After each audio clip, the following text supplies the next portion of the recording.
Seitan is a staple protein source in a lot of vegan diets. Seitan goes back thousands of years to ancient China, despite the fact that a lot of people still consider it to be some kind of a frankenfood. I am about to show you today that it is not. What I'm going to be showing you is how to make seitan 3 different ways. And make no mistake about it, there are way more ways to make seitan than what I'm about to show you today, but I wanted to show you 3 very different ways that you can make your own mock meat style seitan at home. One only takes 5 minutes, one you just pop in the oven, and one is pure sorcery. So if you want to see how to make your own shreddy seitan chicken in your own kitchen, make sure you stick around to the last recipe because that one is really mind-blowing. Hey everybody, my name is Dani Taylor, co-owner of Vegan Proteins Online Coaching, and if you like videos about how to hit your protein goals as a vegan, fitness tips, practical advice on how to get in better shape from a team of vegan coaches that has been teaching people how to get in their best shape since 2008, you're in the right place. So make sure you go ahead and hit that subscribe button because we put out new videos every single week. So to get started, we're gonna be making a recipe that I actually made about 7 years ago that our clients tell us every day that they still use on the regular, and that is our 5-minute single serving seitan. So when you are pressed for time and you need a protein dose at your next meal, this recipe, start to finish, even if you like it crispy, like I do, takes less than 10 minutes. And it makes a single serving that is 40 grams of protein. So that's where we're gonna start today. In a small bowl, add 6 tablespoons of vital wheat gluten, 1 tablespoon of nutritional yeast, 1 tablespoon of PB2, about 1/2 teaspoon of your seasonings of choice and 1/2 teaspoon of salt, and mix all the dry ingredients together very well.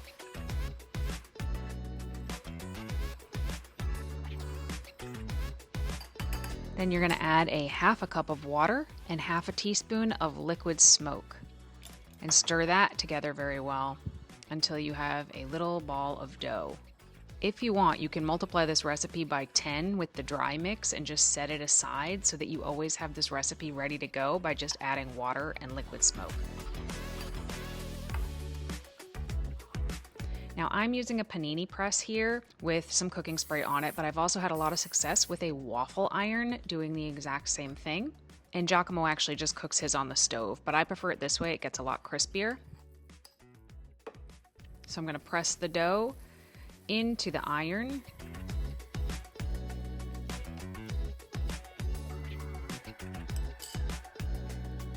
And seal it shut.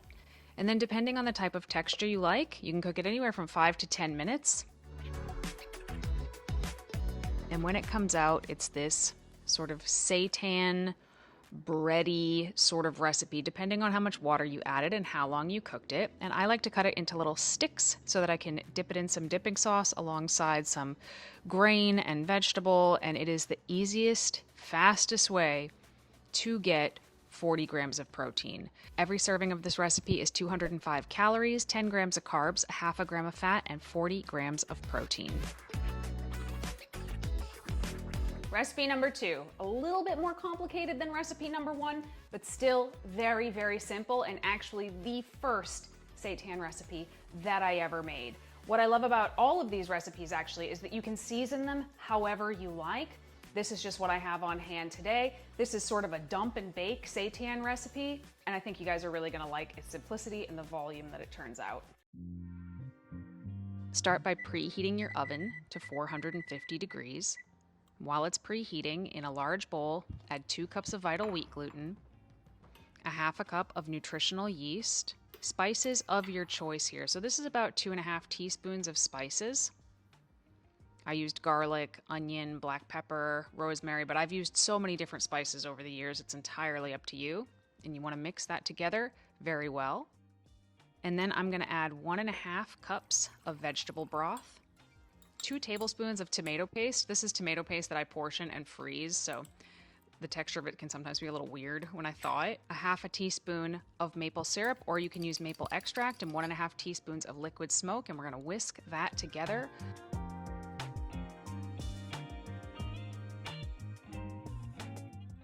before adding the wet to the dry.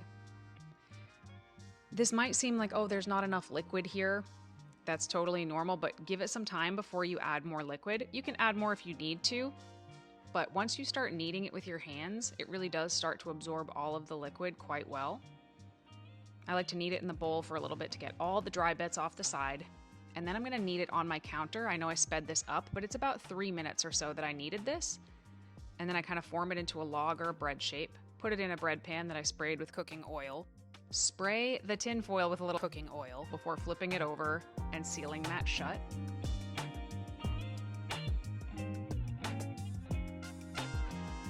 And you are going to pop this in the oven for 40 minutes covered.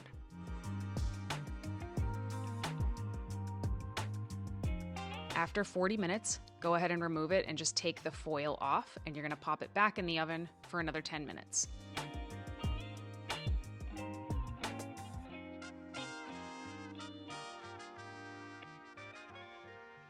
Once you take it out of the oven, you can slice this into 8 equal slices. I like to use a bread knife because, as you'll see, this does have a little bit of a bready texture to it. So it's like a little bit meaty, a little bit bready, but it is such a fast kind of set it and forget it way to make seitan 8 servings, where each serving has 177 calories, 11 grams of carbs, 2 grams of fat, and 30 grams of protein. And our final seitan recipe for the day, I personally cannot take credit for this method. I found this method on 𝐬𝐮𝐬𝐜𝐫𝐢𝐻's YouTube channel.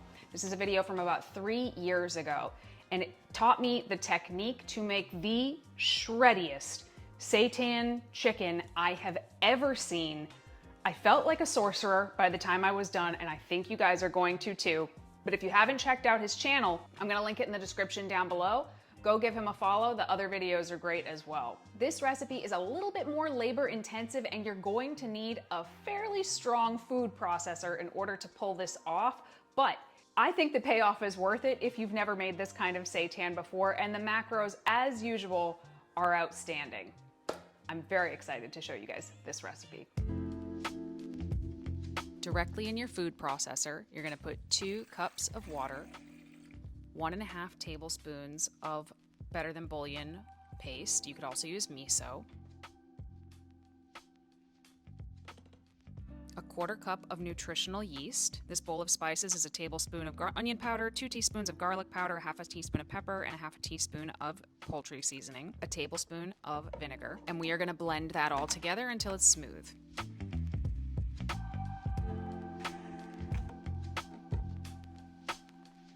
After that, I'm gonna add 70 grams, or about 3/4 of a cup of plain pea protein, and blend that together.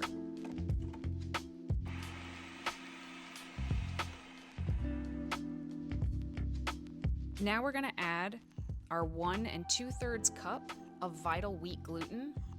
And once we have this shut, we are gonna pulse the food processor together until it starts to form a dough ball.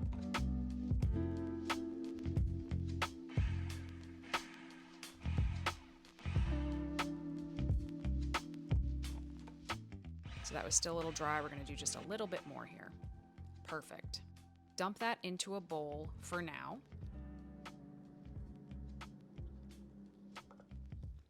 Knead it together for just a few seconds with your hands, cover it, and let it sit for 10 to 15 minutes. I wanted to show you this little trick. If you put a damp cloth underneath your cutting board, it will not wiggle around on your countertop. Take your dough ball and cut it into quarters, because we're gonna work 1/4 at a time here so that we don't blow out your food processor.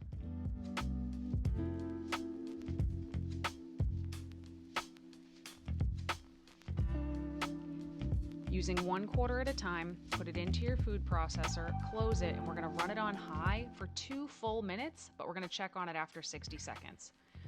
I found it very helpful to stand and hold my food processor still so it didn't dance all over the counter, and also having my hands on it let me know if it was starting to get warm at any point. So this is after a minute. It starts to get quite sticky. Very different texture than if we were kneading it by hand. But we're gonna do it for 1 more minute.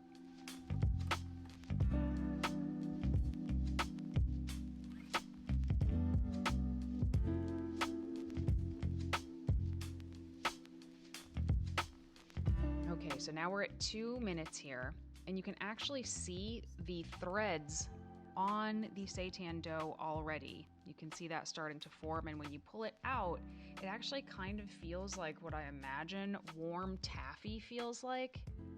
It's very smooth and stretchy. Remember, don't forget to give your food processor a break if you feel it's starting to get warm. I do not want you guys coming for me if you break your food processor. And once we do that with all 4 of them, gonna mush them all together in a bowl for just a second, cover them, and let them sit for another 10 minutes. This is the really wild part here. I never thought about rolling seitan out this way. So first I'm gonna squish it into a bit of a log.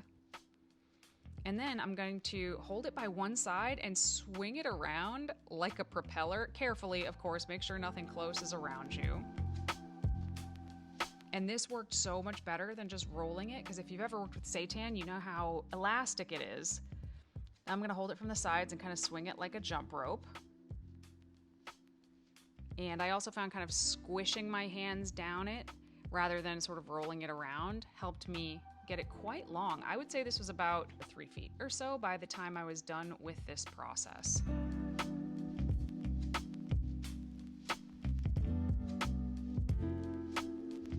Okay.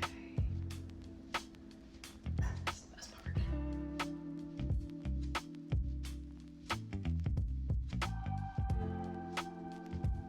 So go ahead and cut it in half. We're gonna work with 1/2 of this at a time. And I found it really helpful to have a little bowl of water and really wet my hands before I started this next step so it didn't stick to itself. Just gonna try to squish it, make it a little bit more even and as long as I can, because now we are going to tie this into knots. Yes, literally tie it into knots.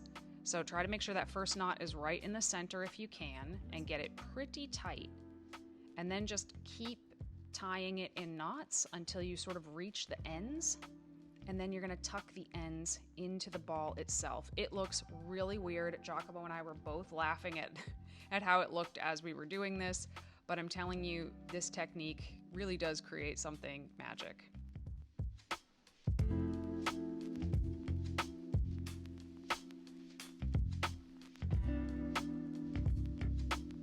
You see at the end, I'm just tucking it in and kind of trying to squish it into something resembling a loaf shape, but it's fine if it's not perfect.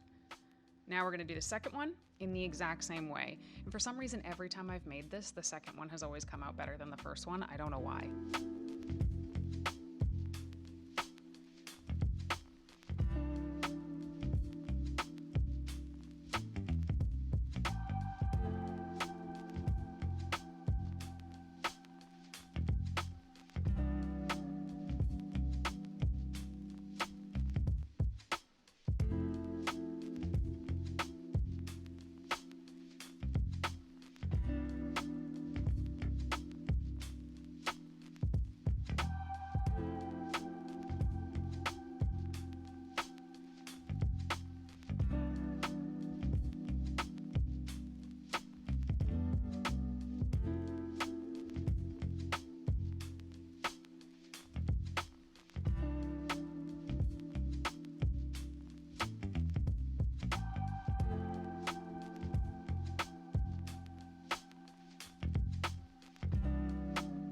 Once we have these all done, we are going to wrap them each individually. So we're going to start with a big piece of parchment paper.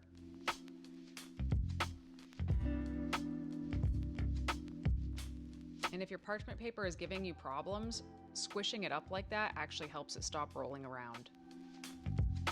So now I'm going to try to fold it over about 2 to 3 times. Again, sort of keeping it in a like flat loaf shape. And I'm going to fold up the sides here, but I want to make sure that I leave about a finger's width of space between the edge of the loaf and the actual fold, so that when we cook it, it has a little room to expand so it doesn't explode. After we have it wrapped in parchment, we are going to double roll it in foil. So the exact same process, but using aluminum foil. And once we do it once, we're going to wrap it up a second time. And be careful not to pierce the foil, otherwise you're going to lose the pressure that these wraps are creating.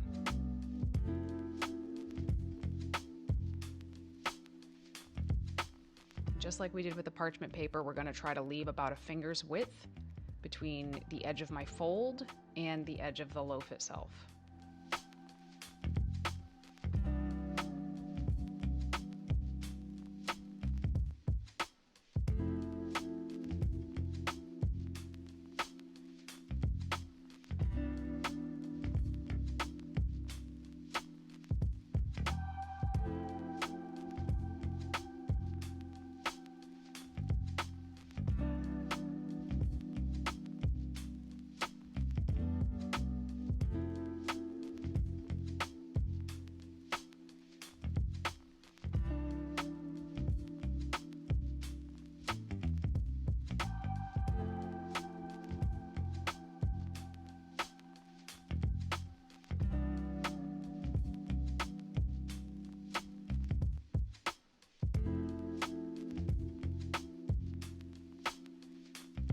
Now for the cooking step, you can use a regular steamer basket on your stove, but you're going to want to cook it for double the time. I am using my Instant Pot with the steamer tray at the bottom. I've added 4 cups of water, and I'm going to put both of them in there on their sides so they're standing up so they both cook the same amount.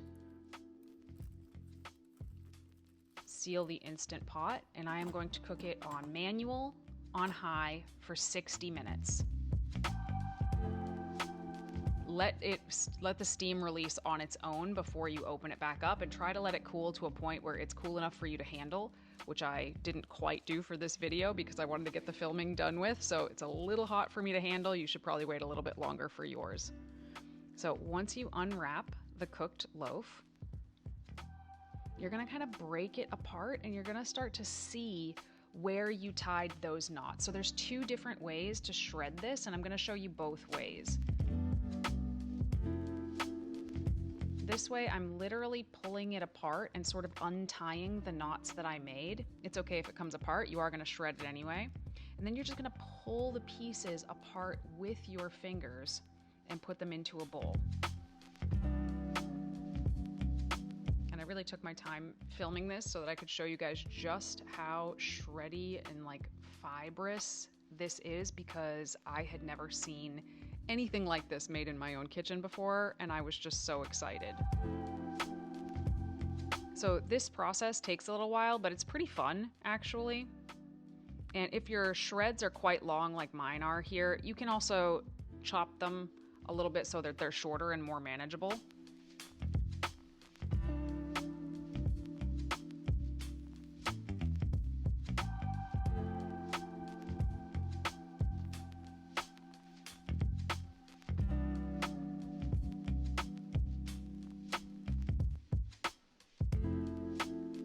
So this is the other technique where I kind of cut the log first, and then I'm gonna pull apart those pieces, and you can either shred it the same way you did the first one, or you can have big pieces like that that are almost like sort of like chicken nuggets that you could then bread and air fry however you want.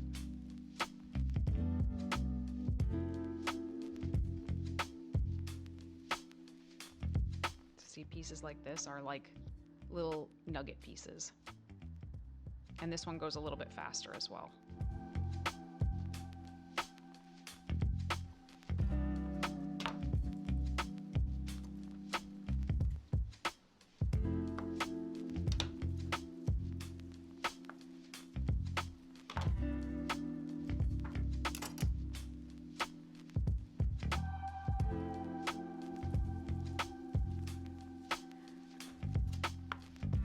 This huge bowl of seitan shreds makes 8 servings that are 165 calories, 7 grams of carbs, 3 grams of fat, and 28 grams of protein.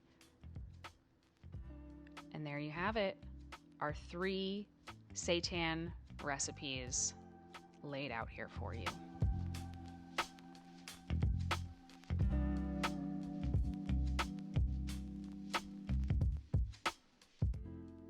Which one of these do you think you'll be trying first? And when you do, especially try this one, please let me know. And if you are interested in getting in the best shape of your life as a vegan, and you're looking for any kind of one-on-one coaching to help keep you accountable and set you straight with the best possible plan for you, that's what we do. That's what we've been doing since 2008. I'm gonna leave a link in the description for you to go ahead and fill out a coaching assessment, and you will hear back from one of us within a day or 2. And if you're just interested in access to all of our high protein vegan recipes, I'm also gonna leave a link in the description below for a free month of our Muscles by Brussels membership. Go ahead and check that out. And if you like the video, please be sure to like the video, subscribe, hit the bell, all the things I'm supposed to tell you to do at the end of a YouTube video, and we'll talk to you soon. Bye.